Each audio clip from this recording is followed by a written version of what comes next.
Greetings, everyone. Happy Monday. Thank you for joining me for Reimagining Education, Conversations on Character and the Common Good.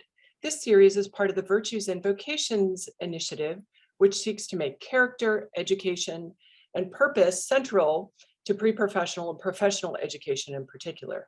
The initiative is a collaboration between Notre Dame and Duke University. My name is Suzanne Shanahan, and I direct the Center for Social Concerns at Notre Dame. Two quick logistical notes. First, as with every Zoom enterprise, there are often technological problems, but please note that there are several folks behind stage who will swiftly jump in to address them. Second, please pass any questions you might have into the Q&A, and they will be passed on directly to me so I may pose them to today's speaker. We'll talk for about 40 minutes and then open it up to questions. And with that, I'm delighted to introduce John Inazu on pluralism and the purpose of higher education. John is the Sally D. Danforth Distinguished Professor of Law and Religion at Washington University in St. Louis. He teaches criminal law, law and religion, and various First Amendment seminars.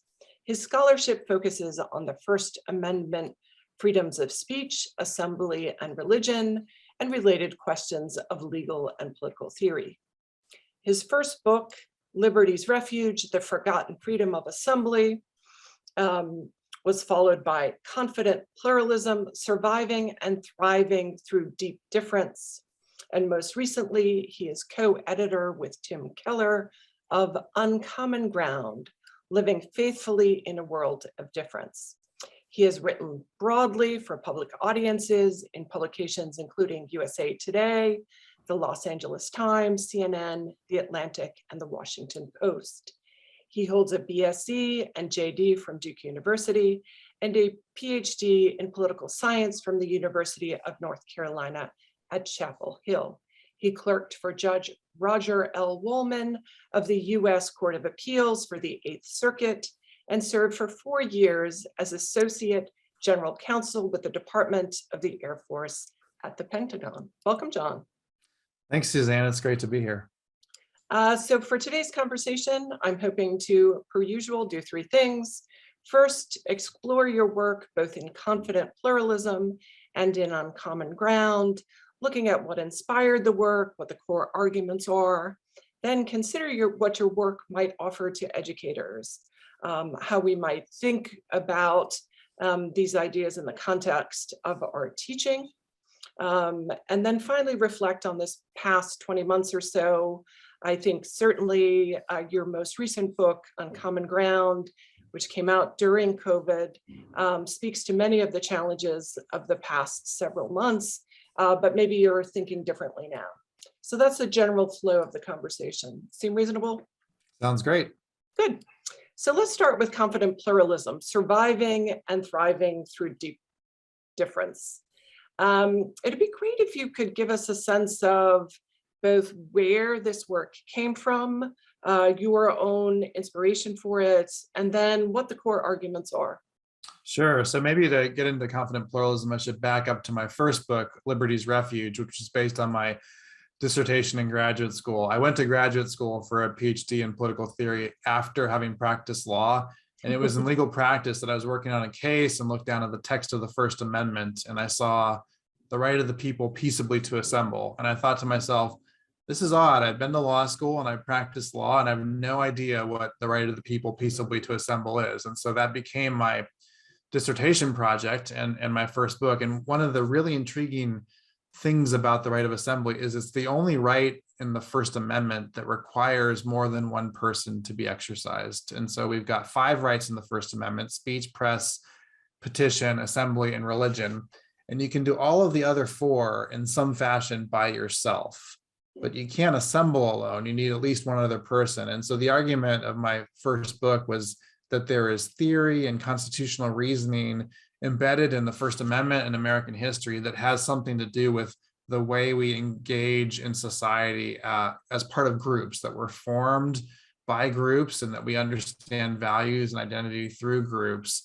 And that laid the groundwork for what became confident pluralism, the idea that in groups we negotiate difference, and across groups we navigate those differences in a complex, diverse society. And so it started as a book really rooted in political theory, became gradually more focused on a public audience, the recognition that we would have to grapple with these ideas of living in deep difference, not just in the archives and in the classroom, but on city streets and coffee shops and in the workplace. And so I tried to make this book with an argument toward educated readers, not necessarily specialists, to say, how is it that we might cultivate civic practices and also legal reforms that will best let us live through these differences? And so how did you get from there to confident pluralism? Yeah, so I think it sort of began with the constitutional law part of my scholarship and doing a deeper dive into the First Amendment, assembly rights, but also speech rights and related ideas. And then as I got into the notion of how we explore constitutional arguments and figure out protections for groups that we don't like, including the groups that we do like, it occurred to me that we also needed to cultivate individual civic practices as part of this. One of the really interesting aspects of the First Amendment is that we have a pretty capacious free speech right that lets us say almost anything to almost anyone. And this is not the case in all countries, but it is the case in the United States. So we can say hurtful and destroying words that harm other people around us, which means that we have quite a burden on ourselves to think about how we say words, the words that we can say, and what's our responsibility to our fellow citizen and our neighbors in our speech. And so as I developed confident pluralism, I started to look at this idea of civic practices. What should we do in the vast amount of space where the law doesn't tell us what to do? And how do we cultivate the right habits to make us people who can do those things in circumstances that are often quite hard? How do we speak to people we don't like or we don't understand at all? And how do we engage in collective action? Sometimes when we want to uphold or advance our own views of the world, our own notion of rights, when other people disagree with us. And so that became the second half of confident pluralism, and really trying to, in that book, do more storytelling, more narrative, more examples, less theory and citations of obscure authors, but trying to make an argument that was much more public facing. Well, certainly that topic and that area is really apropos of the current moment. In a description of the main argument, I've seen written the following: a confident pluralism seeks to maximize the spaces where dialogue and persuasion can coexist with deep and intractable differences about beliefs, commitments, and ways of life. That seems like a really high bar in the current moment. Just taking that small piece, and you go on to talk about normative premises of that, but what does that look like? What are those spaces in your mind that we should be embracing the other perspective in? And how do we think about that in this moment? Because I confess, I, like many people, often run from those spaces where it seems enormously fraught.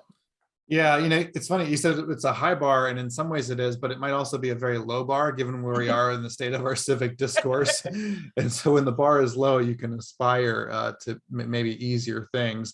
I do think navigating these deepest differences starts with a recognition of what those differences are and naming them truthfully. Mm-hmm. And my concern about efforts toward diversity and pluralism in the last 30 or 40 years, particularly in higher education, is there's a tendency to downplay those differences or pretend they don't exist.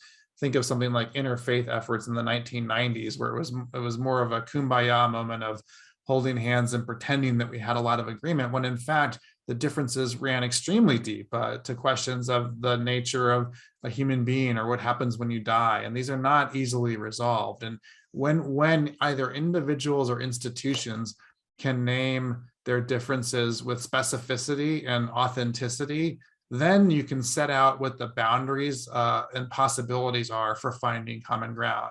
When you don't know actually what you think or believe, or when you aren't able to say that clearly, it becomes very difficult to figure out how you can partner across difference, because you don't even really know where that difference lies. So I think part of it is gaining a kind of clarity in what our differences are. And then from that clarity, working as much as we can toward empathy.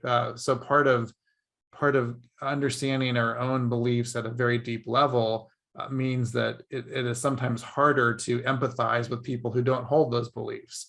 But we can, in fact, and I think this is, I'm increasingly thinking this is through ordinary practices. It's not rocket science, but it's sharing meals, and it's having common endeavors that aren't always high stakes questions, but sometimes are very mundane. And in that, we can discover both the common ground that we have with other people, but also just be reminded of their humanity. And so I think that, as we talk about going into those very deep differences in the spaces where they occur, part of it is just recognizing that from other people, I almost always have something to learn from them. Even the person who annoys me the most or with whom I most disagree, there's something that I can learn from them. And if I enter a conversation or a relationship with a posture of a willingness to learn, then that humanizes the relationship in a way that's different than if I just go in combatively or adversarial in nature. So I like this notion of common practice. So the importance of a meal together, the importance of a shared project and a shared endeavor, and also this sort of approach of empathy, entering conversation with humility, understanding what you know and don't know. I can see that offering sort of a sense of relational togetherness. What I'm finding more challenging is seeing how then we move beyond the fundamental differences ideologically, politically, to actually have a shared sense of the common good and a common civic project. So as you describe this, I'm thinking about the extraordinary relationship between Cornell Rest and Robbie George, who sort of share that relationship on stages around the country. In that relationship, I see the work of love, I see the work of friendship. How do we bring that into a public space where things are so enormously fraught? Is that possible, or is it just that I will have greater understanding of the positions with which I have no sympathy? Well, well, hopefully it doesn't end with no sympathy. So I would think, and part of, I think, the exercise in reaching across difference is figuring out, why does this person think so differently and hold this value so passionately that I disagree with? And I, as an exercise in imagination, if you can't even get there, then maybe the problem is more with you than with the other person. And so to recognize most of the really hard issues are hard for a reason, but I don't think the goal is overcoming those differences. And when we move from individual relationships that can model friendship across difference to the policy space or to politics, it becomes much harder, because we realize this is going to be zero sum at the end of the day on many hard issues. And politics means there are going to be winners and losers, including winners and losers about who gets to decide what the common good is. So when we drill down to the nature of the common good, especially in a country as large as ours, we realize quickly we disagree fundamentally about really important questions. And when we start to fill in with particularity what the common good is, there may not be a lot there that actually holds us together as a vast country. And so to focus on proceduralism and civil liberties and the kinds of things that will benefit us all in the process of negotiating difference, recognizing that we will inevitably be left unsatisfied by that process. And that part of the reason for civil liberties and constitutional protections is to protect the losers in the political process, knowing that we may be the losers one day and the winners the next, but it's good for all of us if we can impose checks on those in power. And that doesn't actually this is not kind of a, a happy ending story. It's the nature of politics that this is going to be hard. There's going to be a tragic element to it, but that as human beings who are sort of stuck with each other in the same geographic context, this is the best we can do. And maybe we can see it as an opportunity instead of just a constraint or a liability. So would it be fair to say in that characterization that the attempt is not that this reconciles the really significant political rifts that we have, but it changes us in how we think about ourselves and others in the context of those rifts, right? So this is not, we're all going to come together and have one happy shared common good, but we have an appreciation of how this process works and of the other side and of our own limitations that we bring to the table as well. So it's really a relational exercise, and then the politics may remain. Right, and not only the politics, but the ability to critique and argue and engage. So in the best case, we will still think the other side is wrong and possibly profoundly wrong and morally wrong with deep consequences. But there's a line between thinking someone is wrong and thinking someone is evil. And thinking someone is wrong still maintains the possibility of humanizing that person in relationship. It's much harder to do that once you cross the line into naming somebody as evil or irredeemably evil. And one of the challenges today, I think, in broadly political terms, but especially on social media, is we're seeing far more of that naming of evil rather than just wrong. I mean, wrong is a big deal. It matters and it's consequential. And in disagreements, I want to be able to persuade people of their wrongness, but it's best done in a context where I'm also recognizing their humanity, their equal standing, their dignity. And it's very hard to do that once you push from wrong to evil. You talk about a set of aspirations, an aspiration for tolerance, for patience, and for humility. Can you talk a little bit about these as aspirations, and in particular, with this series, I have them in a category that I would call virtues. And why would you not call them virtues, but aspirations? Sure, yeah. So let me start just by describing each of these as I use them in confident pluralism. The notion of humility starts with the idea that we won't always be able to persuade other people why we think we're right and we think they're wrong. And so it's an epistemic limit on what we can do in discourse with other people. It's not a claim to relativism. It's just a kind of posture in our engagement that we might not be able fully to persuade people. And we hold out the possibility that we might be wrong, and that informs our entire mode of engagement with others. With patience, the idea here is that we are inspired and challenged to continue and push into conversation and relationship, that we ask the follow-up question when we don't understand, that we're willing to have another meeting, and that we're willing to listen, that we might be persuaded. We might actually not come to agreement, but we at least enter into a posture of thinking that we can dialogue with another person. And then finally, tolerance. And tolerance is really the idea of doing the hard work of distinguishing people from the ideas that they hold. Tolerance does not mean embracing all ideas as good or right. There's a version of that kind of tolerance, especially in higher ed today, that makes no philosophical sense to me, because all of us inevitably draw lines and all of us are intolerant about certain ideas and practices, and we find some odious and out of bounds and others within respectable discourse. But we can, for the most part, do the hard work of distinguishing those bad ideas from the people who hold them, and work hard to tolerate or endure those people without necessarily affirming their actions or beliefs as good or as right. And so when I was writing through these ideas in the first draft of Confident Pluralism, and I was calling them virtues, and then as I was reading my own work, it occurred to me,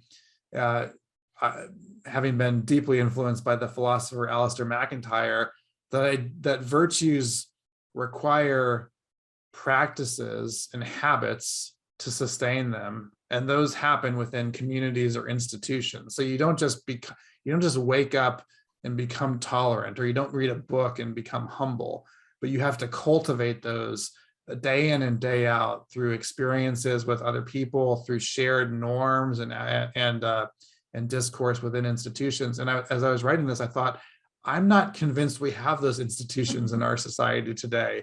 And I can't make a claim to virtues if I don't actually see those possibly unfolding within and around institutions. And so I completely punted with the phrase aspirations, because you can aspire to anything really, and to set out the aspirations that we might all pursue these ideas of tolerance, humility, and patience, with the caveat that we're going to need institutions sooner rather than later to sustain those, because aspirations have to become virtues in order to reflect the kind of people that might engage in this shared political project. And without them, without those virtues, those people, and those institutions, this is going to be a really short-lived project, and we're going to end up defaulting to vices rather than virtues.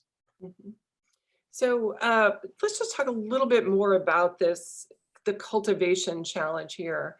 So would it be fair to say, are these things you practice, that you are, Ray, and I don't want to put you on the spot, but I do think you you just sort did. of walk through your life, Ray, sort of saying, okay, Ray, it's a moment for humility, it's a moment for tolerance, be patient.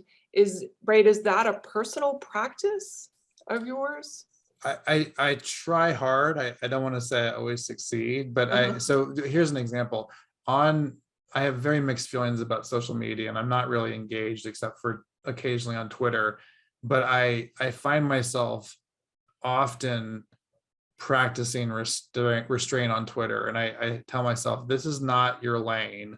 You might be really incensed about something you read, or really annoyed about what someone said, but other people in the world can take care of this, and this is not your lane. So I think there's a kind of humility and knowledge, and actually an expertise too, that would say, I have lots of views about lots of things in the world, but I'm an expert in only a few of them.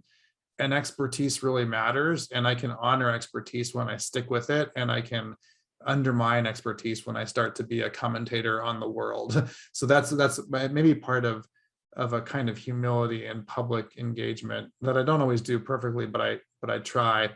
And then I think the idea of patience, or a kind of restraint in patience, is something that doesn't come naturally to me. And so this is again why I think this has to be practiced. My dad, when I first started practicing law, he gave me some really good advice, and he said, when you get really frustrated or angry at a situation, or a coworker, or an opposing counsel, write the email that you don't send.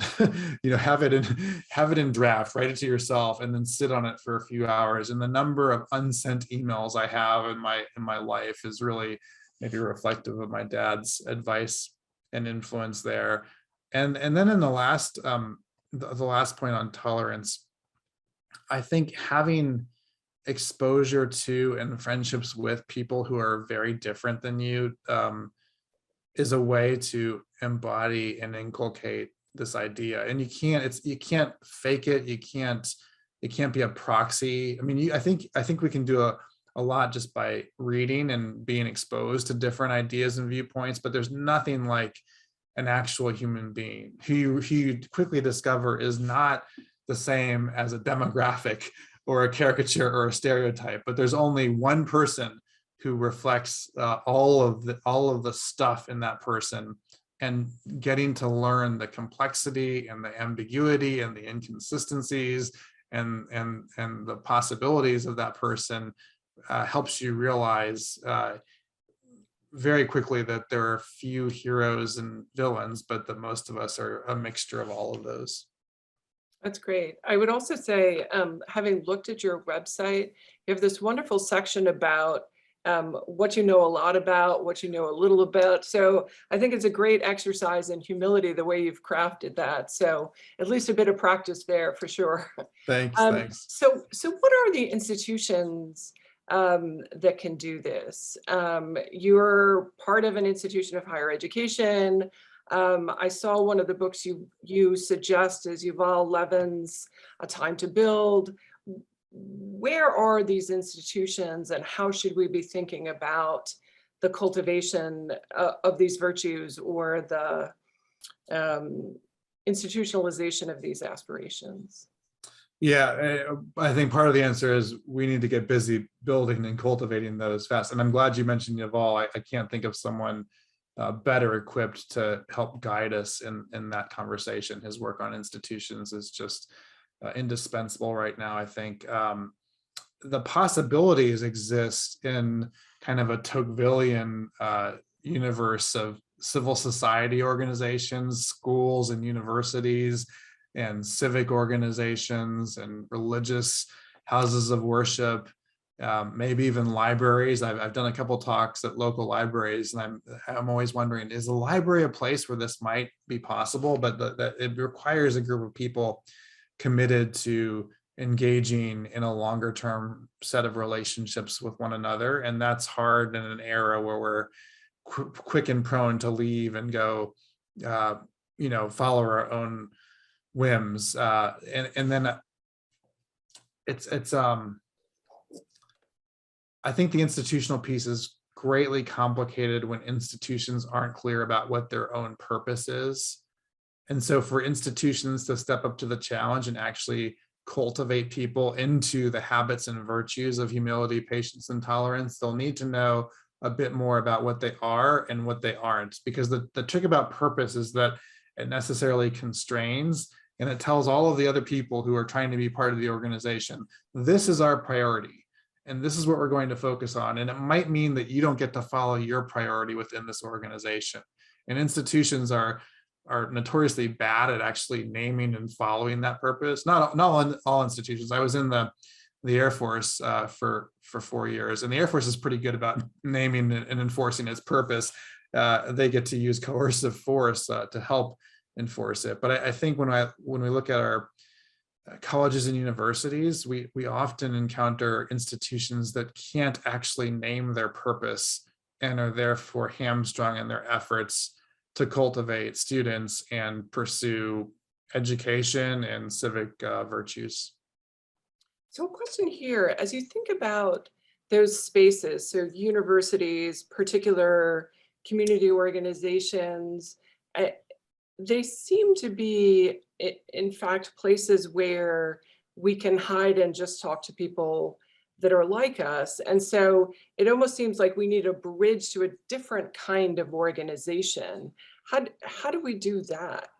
Well, I think it's interesting. It depends on, it's really a question of the level of institutional pluralism that you care about. So I do think some colleges and universities have very specific identities and very specific purposes. And within those, they're actually not doing a broadly pluralistic endeavor. They're doing a constrained endeavor within a set of ideas or commitments. There are religious colleges and universities that do this. Certainly something like the military academies have a very specific purpose within which education unfolds.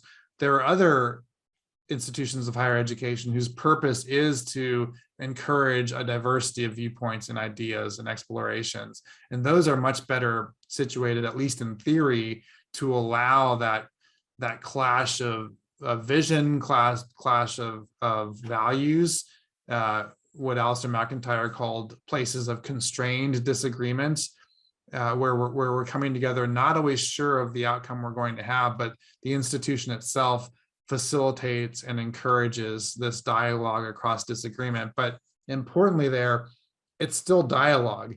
It's not talking nonsense to one another, and it's not doing whatever you want. And this is where I think actually colleges and universities in particular need to do a better job of constraining the disagreement, so that yes, these are sites and places and classrooms where disagreement can occur, but it's not and goes. I mean, when I teach my class in criminal law, the students don't get it to come in and talk about poetry or physics. They have to talk about criminal law. And I think a lot of educators and administrators away from their primary mission to stop a class and talk about whatever people want to think about on a certain day, and that's not actually the educational mission. And then I think the other point I'd make about institutional pluralism is that even within a very diverse institution that encourages disagreement and difference, there is still a need to sometimes huddle up with your own team and to have, I mean, whether you want to call them associational rights or safe spaces, have places where you can go with your people to not be challenged and to rest and to ask questions without fear of judgment and to test out ideas. And I think especially when so much is so easily online, we're losing those kinds of places. And we need, I think of often, especially the undergraduate experience as a kind of training ground. And we need to encourage and cultivate the possibility of making mistakes where we can do this without a lot of responsibility, but with more imagination and inquiry. So let's talk a little bit more about the space of higher education and the purpose of higher education in particular. I like this notion of constrained dialogue. Right, so when you're teaching a 1L class, how does this manifest in the work you're doing with students? Is it just, we're doing law here? How do you enable them to think about questions of tolerance, patience, or humility? Or is that something that happens outside the classroom for you? Part of this is a function of being at a law school that draws our students from all over the country and often from around the globe. So people, if I'm teaching a first-year course in criminal law with 100 students, there are people with very diverse perspectives and backgrounds. And so when we launch into a topic, a controversial and hard topic like sexual assault or like the police engagement with minority communities, people have all kinds of priors coming into that moment. And a 100-person classroom is not the best place to test out those priors. And so so I feel like my responsibility as a teacher is, can I guide a conversation in a way that artfully helps people recognize the differences they have, and encourages a kind of authentic dialogue that's also measured and thoughtful and open to being corrected. And this doesn't always work perfectly, but I do find, just as a basic pedagogical move, splitting students into smaller groups so that instead of talking to a class of 100, they can talk to 5 others about a really hard question and to dialogue around that. But there's, and then important from my end is to control the content and the discussion, that we are actually moving toward a purpose, that part of our encounter together is wrestling with different perspectives, but I also have an objective and an end to reach in the class and with individual classes in particular. How do you think about law education in general and its ability to do this kind of, to be a space of virtue cultivation, to enable students to practice or pursue tolerance, patience, humility? Is it your sense that's a typical law degree? Well, I don't know about typical, but I will say that there's a real possibility in law and legal education for 2 reasons. One, legal education is primarily focused on the case method and reading cases and actual legal decisions.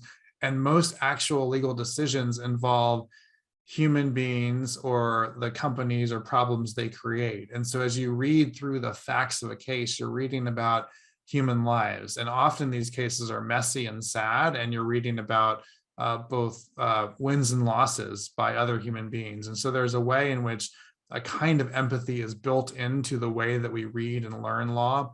So that's one, I think, opportunity.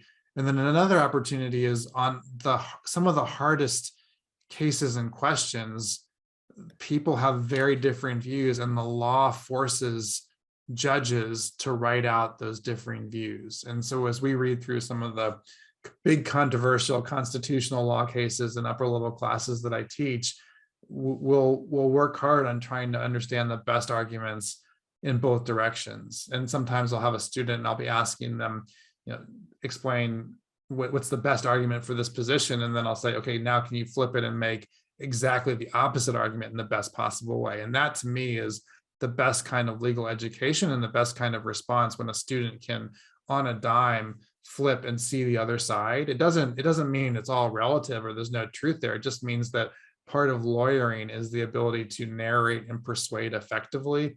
And to do that well, you have to see both sides of an issue. And that ultimately is a kind of empathy and empathetic learning.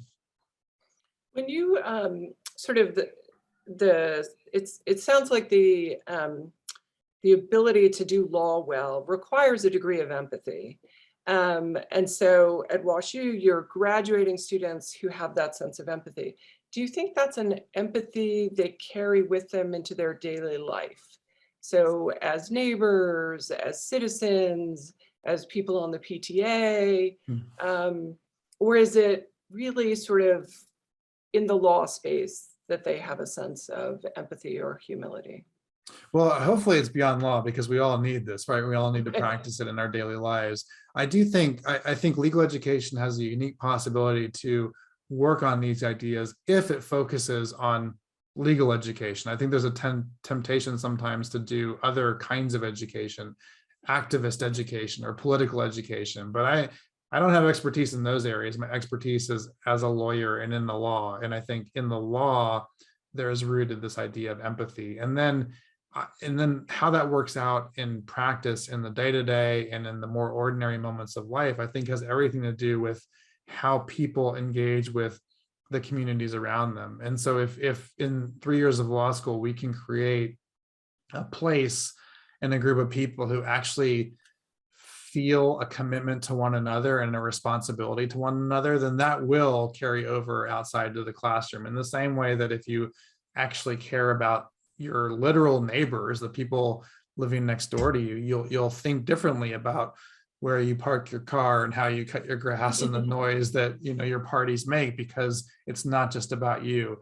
And I think the broader you abstract that, the larger the community, the harder that is to do. And so in some ways, starting locally and starting small is a way to practice this for bigger challenges. Great. So let's talk a little bit about the past 20 months. You published a book with Tim Keller in the middle of it, Uncommon Ground. Can you tell us a little bit about that book? And if you were to publish it today, would you be tweaking it at all? Would you be like, yay, I got it right? How do you think about it? Yeah, well, the first thing I'll say is the book came out in April of 2020. And on launch day, Amazon said that they weren't shipping books because they're shipping medical supplies. And so it said, click here to order and it'll come in 2 months, which is not a great day to launch your book. So we might have timed it differently there. But in terms of the argument, Tim Keller, who's a pastor in New York City, and he and I were realizing that what he was saying from his pulpit was similar to some of the things I was saying in my writing in the classroom. And so we wanted to make this argument, essentially, how do you translate these ideas and these aspirations of pluralism, of humility, patience, and tolerance into more of a distinctly Christian register? And so that was the point of Uncommon Ground. We got some friends and others to collaborate with us and to narrate it, not so much in a kind of didactic way, but in a form that shared a bit about our own lives, our own challenges, our own struggles, to try to model what it might look like in various different vocational lanes to live and engage in a world of difference. And so would I have done things differently today? I'm not sure. I mean, I'm more convinced than ever that stories matter, and that the intricacies and the details of people's lives matter. And I think that's what we've worked hard to do in this book. And I think the particularities of context matter quite a bit too. And this is hard because we're increasingly wired to think differently. Because of the way that our media and social media has developed, every issue around the country and around the world becomes our issue, and we feel it almost personally, even if it's not affecting us. And that has a tendency to distort our actual and our local context. And so I feel like part of the argument in Uncommon Ground is to get people back to embodied relationships in their actual context. And for that reason, I still believe in that as a good possibility moving forward. And COVID has massively complicated this, of course, right? In some parts of the country that today, we still can't actually gather physically. But I think the more that we push creatively for in face-to-face, offline, non-Zoom interactions, the more we'll be reminded of the texture and humanity of other people. And I found this, I opened up my garage for office hours during COVID, and I bought some fans for the summer and some heaters for the winter. And I was just out there all year meeting with students, and it got really cold sometimes, but there was real value in sitting, 10 feet apart from each other in my garage and actually getting the 3D version of another human being. And I heard from students saying this, you're the only teacher I've met in person all year. And my sense was there's something just intuitive and instinctive about wanting to connect with people in real life. I mean, we can accomplish a lot over Zoom as we're doing now, but there's no substitute for actually being with other human beings. Great. So the questions are queuing up. So the first one, as someone who is committed to the law, how do you process the recent challenges to the law that appear hostile to various groups and feed division?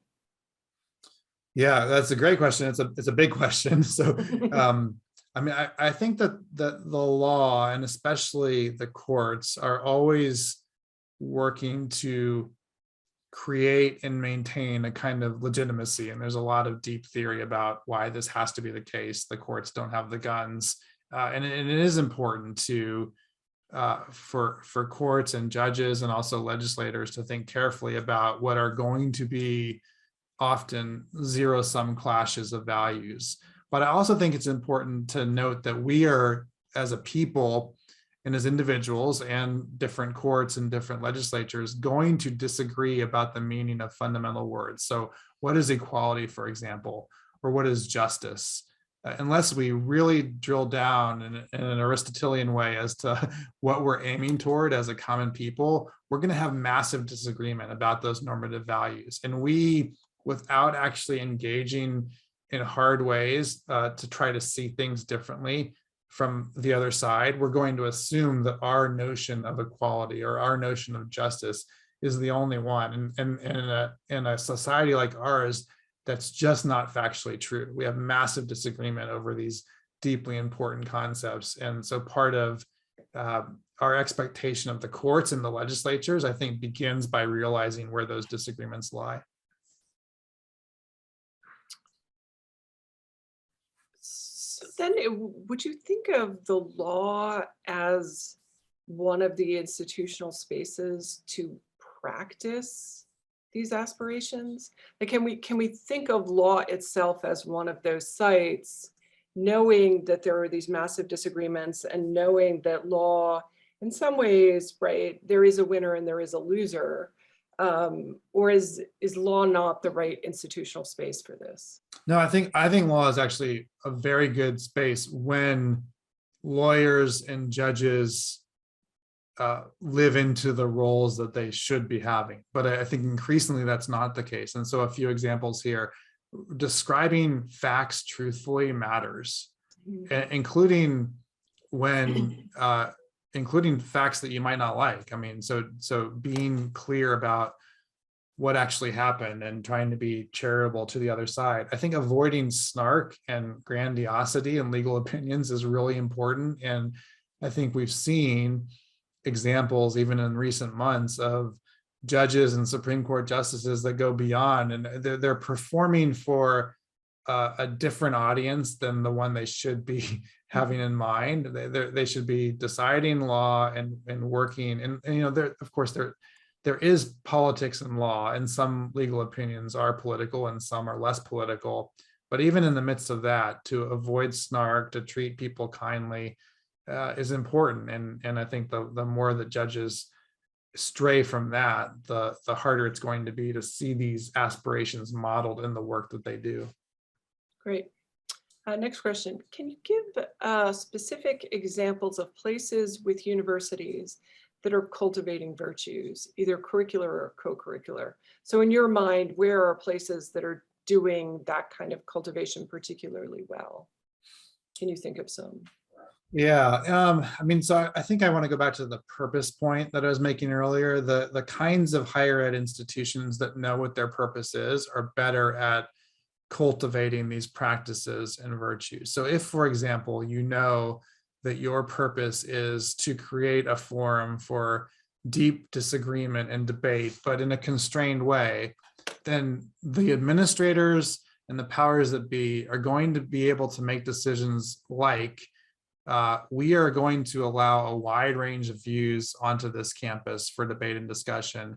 And if students tell us that they feel unsafe by certain views, we're going to push those students to say, no, the point of being here is to be pushed to a level of discomfort by certain views. But at the same time, we're going to require the actors who come into this discourse space to behave under certain norms. So if you're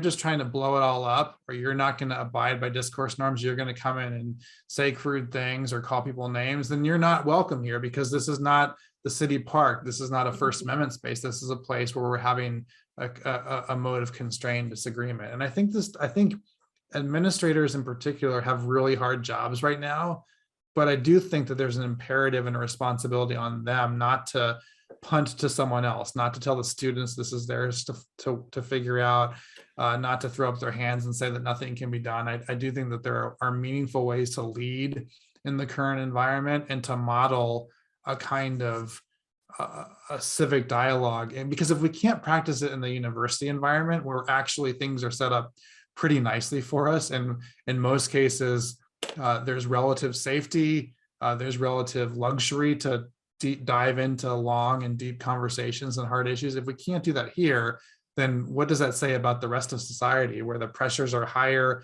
and the margins are thinner? And so I think that trying to model the university space as a place to do this, and that it's going to be a place of discomfort, but that it should also be a place of respect across discomfort.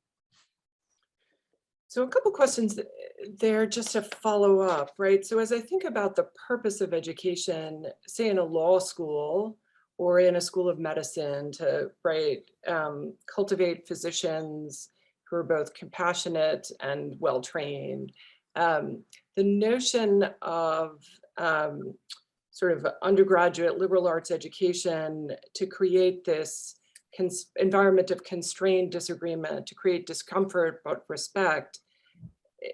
In your mind, are there particular places that do that well, or is it your sense that there are a number of places that do this well, or is this really sort of a reach? Because as I look nationally, that's also a space of disagreement. What should the nature and purpose of our education be? I'm not sure we have actual agreement there, but maybe you're seeing it either in particular pockets or more broadly than I might be. Well, I mean, you're surely right that we don't disagree about these, or we don't agree about these big questions. But I also think, I don't think we need a University of Austin, for example, because I think the kinds of ideas that I'm talking about are happening all across this country in all kinds of institutions, not all of them, and not every faculty member, but there are a lot of faculty and students who are doing exactly this work. And sometimes it's harder to find than others. And yes, there are egregious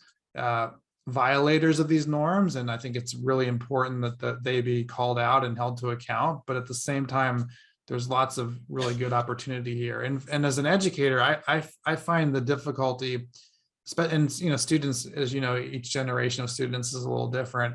And so I struggle on the line between wanting to encourage a kind of humanity, but also impress a kind of professionalism. So with law students in particular, I don't want them to lose their cool when they see a word they don't like or an argument that makes them uncomfortable. Part of the professionalizing of their training is so that they can respond differently than the average person on the street. And at the same time, I recognize that some of my students are having extraordinary challenges, especially around COVID. So how do you balance that degree of wanting to be compassionate, but also wanting to push and challenge hard. And I don't feel like I've got a great answer to that question, but that's the tension that I want to be holding in teaching.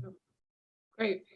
Next question. The examples you've given of institutions where discourse remains civil are institutions with strong norms built in. The Air Force obviously has strong norms, but even a law school classroom has them. Students are there to learn about a legal subject or approach, and they'll be graded by a professor. What do we do with free institutions, the ones people join and participate freely without strong norms for discourse? Yeah, I don't have a great sense about what that kind of free institution would be, because ultimately I actually think that most institutions, when you press them, do have norms and do have boundaries. I mean, I think there are some outlier examples where you just, the Free Thinkers Club, where you're just having everyone come in and say what they want. But most civil society institutions actually, at the end of the day, do set boundaries, and they say, here's what we're trying to do and here's what we're not doing. The clearer they are on purpose, the better they are.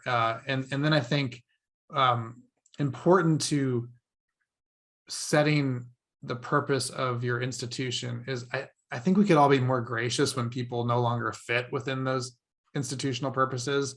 This happens a lot in religious contexts, where somebody will realize, actually, I don't think I agree with the direction of this church or this particular doctrine. And it's not that those decisions don't matter. I think they matter tremendously, but we could do a lot better in saying, and kind of having a gracious separation of sorts, and saying, okay, because of where you are, you don't actually fit within this institution anymore, but that doesn't make you an evil being. And can we work on still finding common ground, even though you're not part of this institution? I always find that some of the greatest anger and animosity comes with the people who are just one step to the side of you, because they're the most threatening, right? Because they're closest to your set of values, except on one major issue, they're different. And suddenly that feels far more threatening than this person way over here who has nothing in common with you. And can we be gracious across difference to those who are closer to us, as well as those who are far away from us? Great. Next one. While I agree that students become more capable of entertaining and articulating different perspectives, and thus we have hope, more empathetic, there is evidence to suggest that legal education can have various deleterious consequences as well. To ensure our communities are ones in which virtues are developed, don't we need to be more intentional and proactive? How can we do that without, to use your language, becoming too activist or political? Yeah, I mean, I guess I would want to know what the premise of virtuous is there, in terms of the people that we're trying to form in law schools. I mean, I do think that there are skills that law school can cultivate in people, and we can also model empathy and empathetic learning. But a lot of virtue formation is going to happen outside of the school. I mean, the people are pretty formed by the time they get to law school. Now, the one thing I'll say here is that the experience of legal education is disruptive cognitively and sometimes experientially, especially the first year of legal education. It just messes with your mind a bit. And what a lot of what seemed black and white is now gray, and you can argue it both ways. And, so there's a tendency or a risk that you come out of law school just thinking it's all made up, it's all power, nothing's there, it's all arbitrary. And I can see the intellectual argument that gets you there. That's not where I am. That's not the world I want to live in. And so part of, I think, legal education and the students who come out of legal education is helping to cultivate a different vision of what the law is, with all of its limits and all of its failed aspirations. The law is still doing something, and it's not just arbitrary. And that means the people who practice the law and the people who critique the law need to continue to have that conversation. Great. So a slightly different turn. We are currently in a moment where it feels like certain people and political actors are fundamentally anti-democratic. How do we build out this process of humanization when it feels that our society is on the edge? Yeah, that's a that's an important question and a good one. I mean, I write in Confident Pluralism that you have to have some baseline agreement about the humanity of your interlocutor. You've got to agree that people are entitled to dignity and equal respect. And the fact of our country today is that there is a growing demographic that does not share that premise. All they want to do is win or control at any cost, and they don't actually see the people around them as their co-citizens or even having the same sense of dignity. And so the political challenge there is, how do you keep those people out of the critical mass? You're because of our constitutional practices, I mean, unless you're going to say that they're illegal like Al-Qaeda, you're going to have to put up with them. But how do you minimize their influence, and how do you vision cast for a shared political project for the rest of us? And I think that doesn't mean, I'm wary of the term moderate. I don't like the idea that there are, the moderates out there are going to fix this, because the people in the middle have deeply held beliefs too. And it's not all just the sum of different views or the average of different views. But it is important for people to reclaim and state the importance of having a kind of equal respect in discourse. And the question raises a really important issue right now, which is that there are large parts of this country, politically significant parts of this country, that are not interested in that basic conversation. And that's a recipe for disaster. Great. Next one. When do people, both youth and adults, learn to care about the public, to understand how much of our common life is shaped by what the private interests cannot fully address? What are the best channels to foster understanding of the need to see the public good? Yeah, I think one of the challenges here is that the need for the public good is most visible in areas where the social fabric is most torn. And so this quickly becomes a kind of class and wealth-based thing where a lot of people can just avoid it. And politics becomes almost a game or something to argue about. But so if you're living your life devoid of the influences of people who are suffering and in urgent need, not to debate an issue, but because they don't have basic access to healthcare, or their kids are not in safe schools, or whatever it is, then figure out a way to get your life more inserted in the needs of real people. You won't have to go far. It's usually just a few miles away. And that will, I think, impress upon more people the importance of this public good. We have this idea of the echo chamber, or the kind of the gated community, or the closed neighborhood. It's very easy to live our lives with just, the Whole Foods and the Target and everything really easy right around us. But I don't think we actually have a healthy understanding of politics or concern for neighbor if we've figured out how to do that in a way that avoids or shuts out all of the real challenges of the people around us. Great. So final question, I'm going to give you an option. So as we head to the new year, option 1, what are you most hopeful about? Option 2, as we head into the holiday season and perhaps a little free time, what would you recommend we read? Oh, my book list is too long, so I'm going to go with the first one. A point of hope or optimism that I have, I really do. I've done a lot of speaking about these ideas around the country, and then just thinking about my own students in this past semester, especially a semester where we're back in person after a year on Zoom. And I'm deeply encouraged by the students that I encounter, both at my own university and around the country. And I don't agree with everything they say, and they have their share of problems, but I'm increasingly thinking that all of the pundits who are talking about Gen Z might actually not get the nuance of who Gen Z is. And then again, like in the day-to-day of lived people, that these are ambitious, kind, thoughtful students. They're defying the stereotypes that I often read about them. They're diving into these hard questions. They're willing to be challenged in their ideas. And I think if we can highlight more of that, of the good of the 20-somethings we see out there, and less of the critique, those will be the people in 20 years who are deciding things for you and me, Suzanne. So let's do the best to encourage and cultivate rather than just critique. Well, that's great. And with that, John, I just want to thank you for spending this hour with us and thank everybody who's joined us. On January 31st, we have Mary Gentili, and thanks kindly to the Kern Family Foundation. You have a great afternoon, John. Thank Thanks, you. you too. Great to talk to you. Bye-bye.